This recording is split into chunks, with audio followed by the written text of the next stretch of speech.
On Primetime Politics, agreeing to a daily pause.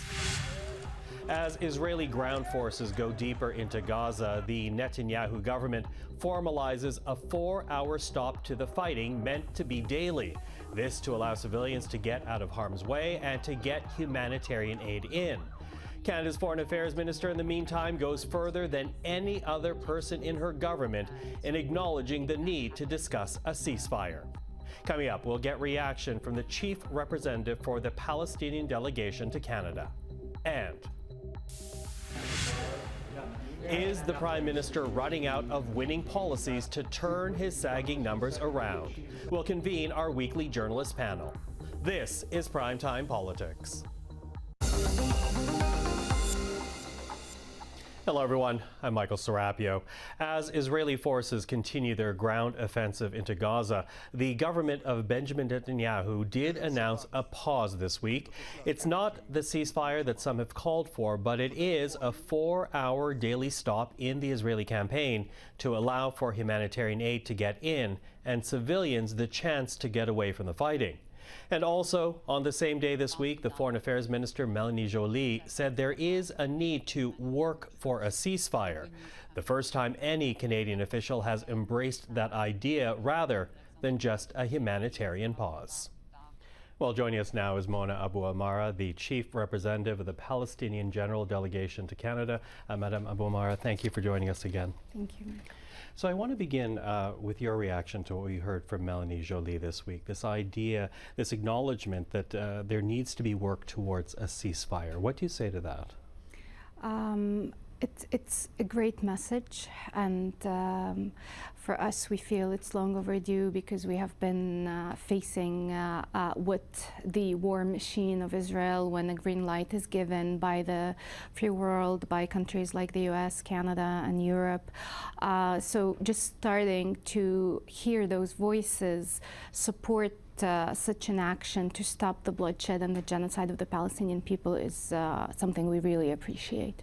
Up until now, we've heard from the Prime Minister saying that there needs to be humanitarian pauses, and we now know that Israel has agreed to 4-hour daily pauses in the fighting.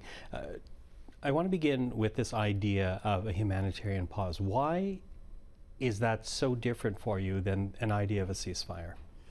It's not different, and it's really different. The main thing is, what do you do after? So when those hours end, that's what tells you if that's something we support or not. Because if you're just providing water, food, and medical supplies for the injured, and then you start bombing them again, it defies the purpose. It's counterproductive of finding a final solution that could prevent such atrocities from happening to begin with. And that's why we were calling for a ceasefire, an end to the aggression, so the people, the civilians, 2.5 almost million Palestinians would feel safe. And the other thing is that even when Israel claims that it's providing those 4 hours or those paths that are safe for people to transport on, we've seen even today people who were trying to get to the south being shot at and while they're doing so. So there is a need to have a very firm statement by the leaders to make Israel actually adhere to the international law and to its responsibilities as an occupying power. Well, as you and I are recording this interview, and to be completely transparent to people at home, this is Friday afternoon that you and I are discussing or speaking with each other. There are right now reports coming out of from Gaza where the fighting is around hospitals, and explosions have been heard near hospitals, and this is where people and patients are being treated right now. What have you heard about that situation? It's not new. It has intensified, and it's a problem now because whenever Israel bombs one hospital, people would leave there and go to another one, or whenever the fuel in one hospital ends, then they can't operate, it's turned off, and then they have to evacuate and go somewhere else. So now Al-Shifa Hospital is a scene of a total tragedy. And the problem for the Palestinians is that all of those scenes that the world is seeing is allowed to continue. And there is no human reasoning behind any such atrocities that are being committed and inflicted on the Palestinian people that have not done anything wrong.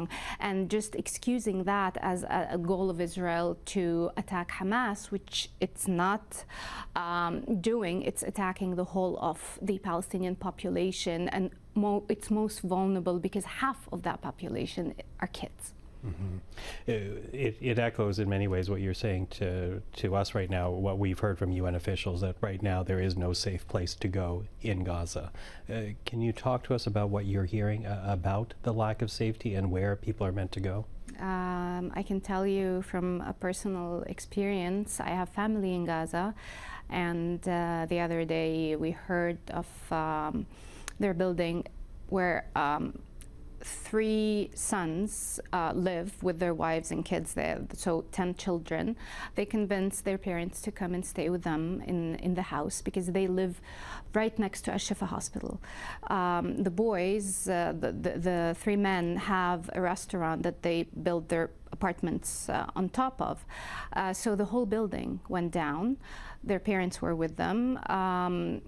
So the elderly man and woman with their 3 sons were in the basement of the restaurant because they thought that was the safest place to be.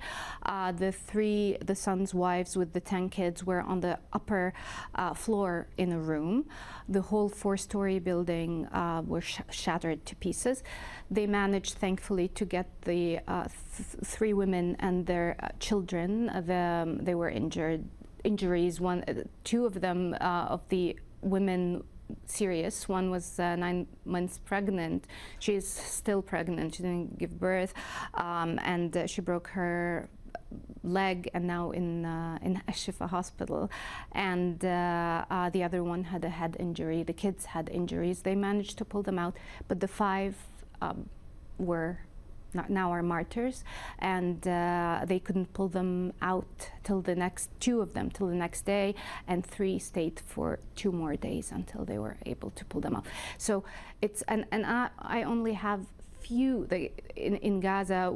We are refugees, like people were dispossessed from historic Palestine, my family from Jaffa, and some had that next step staying in Gaza. So us as a family, we have little family in Gaza, not a lot as others who are losing 150 and at a time of people, just whole families being erased from the civil record. So it's a national trauma, Michael, and that's the thing that we do not understand, how the world sees this happening and is not moving to end it. Mm-hmm.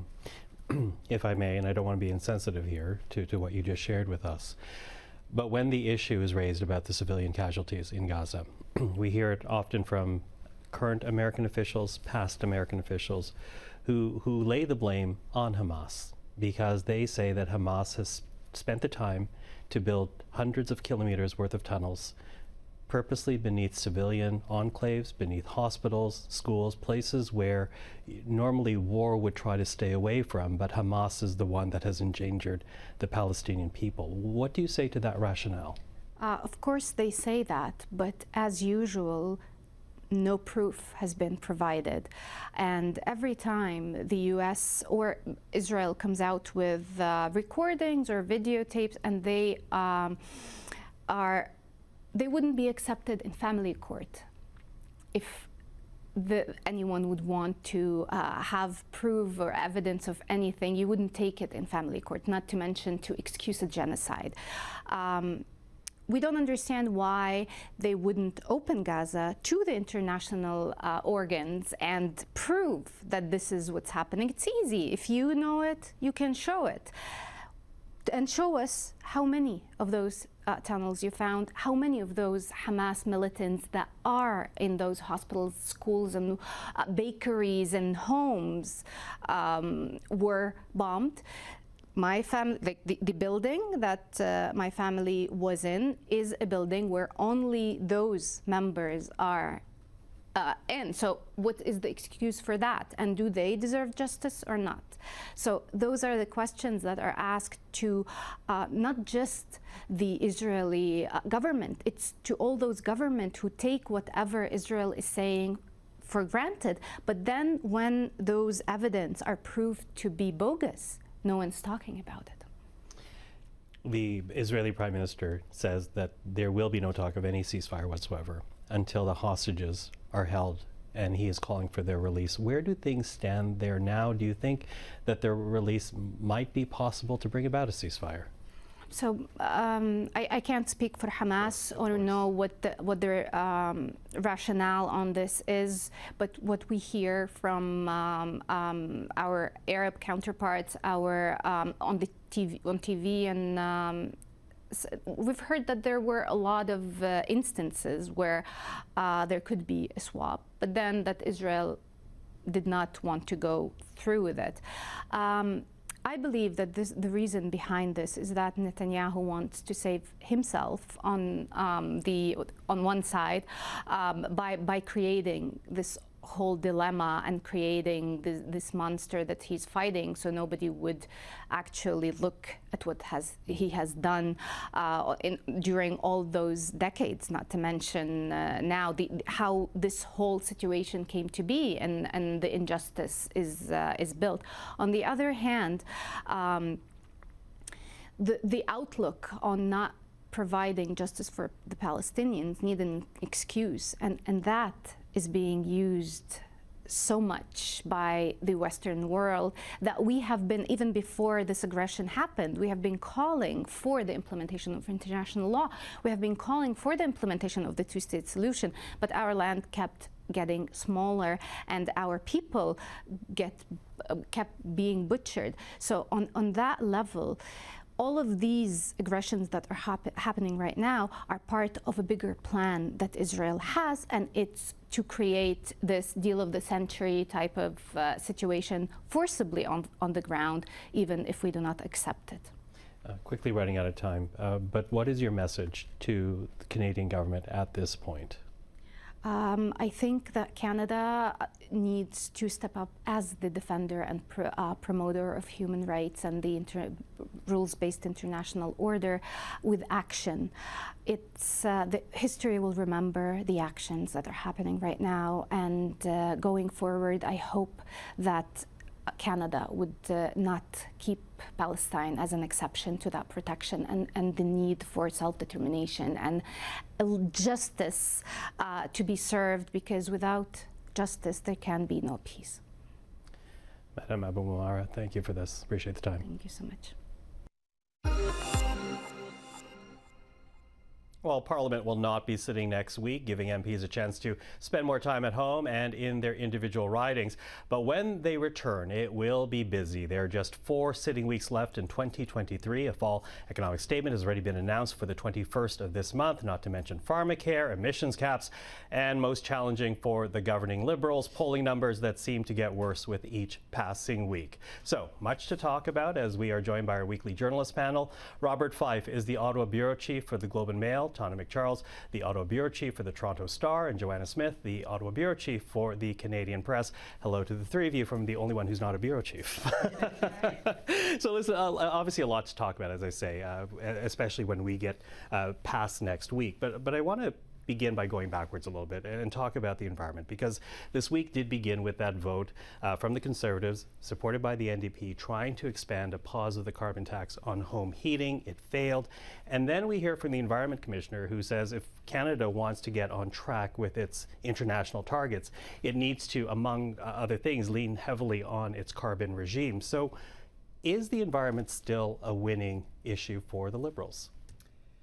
Look, it's becoming a more challenging issue for them for all the reasons that you talked about. You know, they're really challenged on trying to explain the latest tweak they made to their carbon pricing policy. I'm not sure the Environment Commissioner said lean in more heavily on carbon pricing. He said, you know, you haven't accounted for, have you accounted for how your recent changes are not going to affect emissions reductions, that you need emissions reductions, and he went really hard on them on failing to deliver what's been promised already in their plan, and questioning whether they'll ever reach the targets they've set. So it is definitely, on both a policy level and on a politics level, more difficult for the government to convince Canadians that they can achieve what they promised 2015, 2019, 2021. And going into an next election, whether it's 24 or 25, then they're running on a track record, not just aspirational promises. Joanna? Well, I think it's important to remember the other part of what the Environment Commissioner said. And he said, economists say carbon pricing's pretty essential to emissions reduction. It's smart policy. However, the Liberals need to communicate it better to Canadians, be more transparent about what it's going to cost them. Last year, he did talk about how it was disproportionately affecting small business, Indigenous communities. Says he wasn't really sure in his reports last year whether the heavy emitters, the industrial heavy emitters, were really getting taxed quite as much. It has always been a bit weird to me. The Liberals have, I feel, never, in trying to get at that affordability issue, talk about the climate rebates, it's like they're trying to hide the fact that carbon pricing is supposed to eventually cost more and change behavior. It's like they want to pretend that's not the goal. It is supposed to hurt. Yeah. But they haven't been good at communicating that. They haven't been honest about that. So they expose themselves to all sorts of vulnerabilities about obfuscation. And the problem is, too, I mean, it was always going to be hard. It's a short-term, long-term, short-term gain, long-term pain policy, not communicated well. Now they've gone and bit this carve-out for what appears to be purely political reasons, which they've come out and said. And so no one really trusts them anymore. It's completely incoherent, and it's hard for them to now have the higher ground, go on a campaign and say, we're doing this for the right reasons, this will bear fruit generations down the road. It's hard for them to say that when they've backed down in this way. Bob, what do you say? Yeah, look, Canadians do care about the environment. There is no doubt about that. Polls all show that, and we certainly had a terrible summer with all those forest fires. The climate is changing, and it's not for the very good. But the problem that this government has is which is often the case with them, is they talk a good game, but they never fulfill the promises of all that talking. So, I mean, we're not going to meet our climate targets for 2030, according to the environmental commissioner. We still are waiting for these regulations dealing with caps on oil and gas, for example, that we haven't seen yet. The clean fuel regulation, we want to see that. There's a lot of things that this government hasn't done. And when they pull and when they do the carve out for oil and home heating oil for political reasons, that just undermines their credibility. The one good thing they may have going for them when it comes to the climate issue is how will the Conservatives, what kind of plan will the Conservatives put forward during an election campaign? If they can have if they can put forward a credible plan, because they want to get rid of the carbon tax, that will either help. That will obviously help the Conservatives. That's credible. If it's not credible, it'll help the Liberals. And that's interesting because you almost touch on my next question too, because I was using the word winning on purpose, because as we know, the Liberals, the Prime Minister, doing really poorly in the polls. They've tried a number of resets already, among them the cabinet shuffle, coming back, talking more about affordability when Parliament returned in September. None of that seems to be changing the trajectory of pollings for the Liberals and Justin Trudeau. Why haven't those adjustments worked? Well, they haven't. You mean the adjustments that the Liberals have or haven't made? They haven't made a whole lot, right? They made the carbon tax adjustment, and politically, it's troubling them, and it's a big hit to them.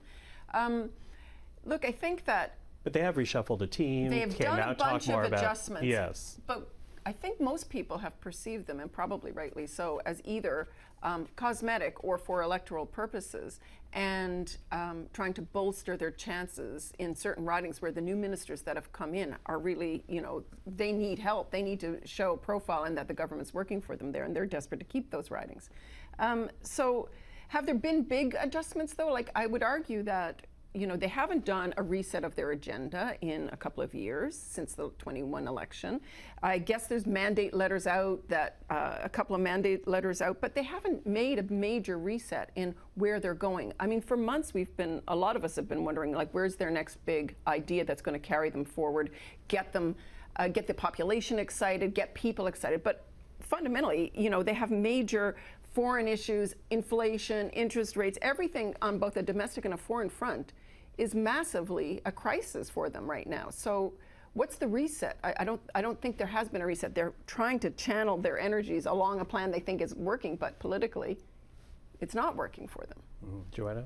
Well, I think if you take all these announcements on housing, one of the things is that a lot of these policies, a lot of these programs are going to take several years to bear fruit, right? And they've already been in power for 8 years. The 2017 National Housing Strategy was sort of promised as this big nation-building legacy sort of project. A lot of problems with it. It really didn't perform as expected. Then they promised the Housing Accelerator Fund. Pretty smart policy, actually, ways to sort of get around, promoting urban density, longer-term things, give money directly to municipalities. Was promised, didn't actually start rolling out until this summer. Looked very much political for the first one to be announced at London, Ontario during the Liberal caucus retreat that was focused on housing, right? And again, these things are going to take time. So it's a matter of they may be doing things, but I think there's a lack of trust, and they're not a new government. They've been in power for 8 years, and so people are thinking, okay, you've got these housing policies now, but you had housing policies before. They weren't really working, or where were you then? And it's just they're starting so far behind the line now, I think, that's one of the reasons it's going to be hard for it to stick. And some of the big things that they have done that were arguably successes from their perspective, the child benefit, child care program. Now there's a national child care program in this country. I mean, but they're subsumed under inflation crisis, interest rates that are crunching people's mortgages and credit card bills. And so I think that, it's hard to argue their successes in the face of ongoing big problems. And maybe that's a communications challenge, but it's also, I think it's a fiscal challenge. Where are they going to pull out another new big program? Farmer care, they're going to be really challenged to deliver farmer care, I'd say. Which we'll get to in a second, but very quickly to you on this same Look, question. I mean, this is a tired government. The Prime Minister is running out of steam. Canadians seem to be, from the polls, fed up with the Prime Minister personally, and and that's not unusual. They're heading into the 9th year, and nobody since Mackenzie King has won an election after 10 years. So I don't see how the Prime Minister can recover from this, particularly because the economy is not going to get much better before the next election campaign.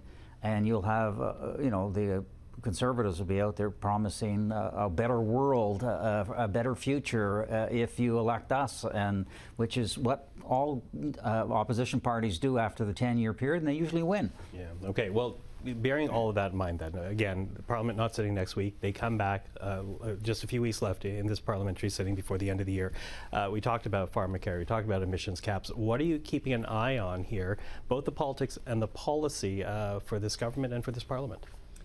Well, I mean, beyond the big piece of this Parliament, which would be both the fiscal update and the next budget and where their spending priorities are going to go, I'm looking for how they lead on 3 major contentious files right now for them. And yes, Canadians may not vote on foreign policy issues, but they also look to foreign policy issues and how they're handled by a government as an indicator of leadership.